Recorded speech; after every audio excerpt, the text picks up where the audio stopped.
ಶಿವು, ಎಲ್ಲರೂ ನಿನ್ನಂತೆ ದೇಶ ಪ್ರೇಮವನ್ನು ಹರಿತವರೇ ಬೇಕಲ್ಲ. ಆದಷ್ಟು ಬೇಗ ನೀ ಈ ವರ್ಷ MBBS ಕೋರ್ಸ್ ಅನ್ನು ಪೂರ್ತಿಗೊಳಿಸು. ಮೇಲಾಧಿಕಾರಿಗಳಿಗೆ ಮನವಿ ಸಲ್ಲಿಸಿ ನಿನ್ನನ್ನೇ ನಮ್ಮೂರಿನ ಡಾಕ್ಟರಿನಾಗಲಿಕ್ಕೆ ನಾವೆಲ್ಲರೂ ಪ್ರಯತ್ನಿಸುತ್ತೇವೆ. ಶಿವರಾಮಪ್ಪರೇ, ನಿಮ್ಮನ್ನು ಕೈಯೊಟ್ಟು ಬೇಡವೆ. ಇದೊಂದು ಸಾರಿ ನಮ್ಮೂರಿನ ಸಲುವಾಗಿ ನೀವು ಇದೊಂದು ಕಾರ್ಯ ಮಾಡಿಕೊಡಿ. ಈ ಊರೇ ನಿಮಗೆ ಋಣಿಯಾಗಿರುತ್ತೆ. ಶ್ರೀರಾಮ, ನೀವು ನನ್ನನ್ನು ಕೈಯೊಡ್ಡಿ ಬೇಡಬೇಕೆ? ಅಂದು ಎಲ್ಲರಿಂದ ಆಗಲಿ ತಬ್ಬಲಿಯಾದ ರತ್ನಾಕರ ತಂದೆಯವರು ನನ್ನ ಜೀವನಕ್ಕೊಂದು ದಾರಿ ಮಾಡಿಕೊಟ್ಟಿದ್ದಾರೆ.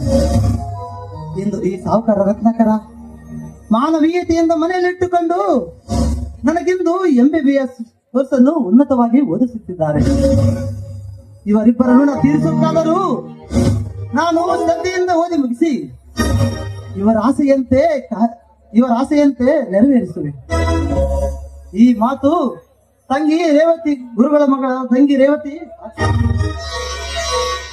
ಅಣ್ಣ, ಈ ನಿನ್ನ ಕಾರ್ಯಕ್ಕೆ ತಕ್ಕ ಪ್ರತಿಫಲ ಸಿಗುತ್ತಲ್ಲ. ಆದ್ರೆ ಈ ನಿನ್ನ ತಂಗಿಯದೊಂದು ಚಿಕ್ಕ ಮನವಿ, ಏನೂ ಇಲ್ಲ. ಯಾವ ಕಾಲಕ್ಕಾದ್ರೂ ಎಂಥ ಸಂದರ್ಭ ಬಂದ್ರು ಆದ್ರೂ ಈ ರತ್ನಾಕರ ಅಣ್ಣನ ಸ್ನೇಹ ಎಂದೆಂದಿಗೂ ಮುರಿಯಬಾರ್ದಣ್ಣ. ಹಾಗಂತ ಈ ನಿನ್ನ ತಂಗಿಗೆ ವಚನ ಕೊಡ್ತೀಯಾ?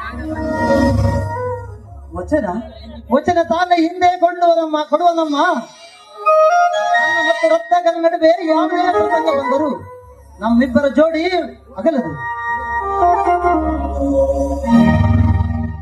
ಶಿವು, ನಿಜವಾಗಿಯೂ ನಿನ್ನಂತ ಉತ್ತಮ ಸ್ನೇಹಿತನೊಬ್ಬರು ದೊರೆತಿರುವುದು ನನ್ನ ಪುಣ್ಯ. ಆದಷ್ಟು ನೀ ಡಾಕ್ಟರ್ನಾಗಿ ನನ್ನ ಎದುರಿಗೆ ಬಂದರೆ ನನಗೆ ಎಷ್ಟು ಸಂತೋಷವಾಗೋದು ಗೊತ್ತೇ? ಅಬ್ಬಾ, ತುಂಬಾ ತುಂಬಾ ಸಂತೋಷವಾಗೋದು ಶಿವು. ಹಾಗಾದ್ರೆ ಮುಂದಿನ ಡಾಕ್ಟ್ರು ನಮ್ಮ ಈ ಶಿವರಾಮಪ್ಪರಂತೆ ಗೊತ್ತಾಯ್ತು. ಅಯ್ಯಯ್ಯೋ, ಈ ಸಂತೋಷನ ತಡೆಯಕ್ ಆಗ್ತಾ ಇಲ್ಲ.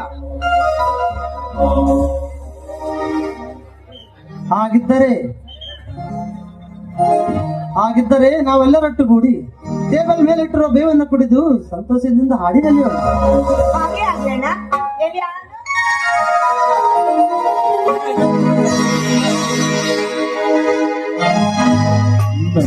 ಬಂಗಾರ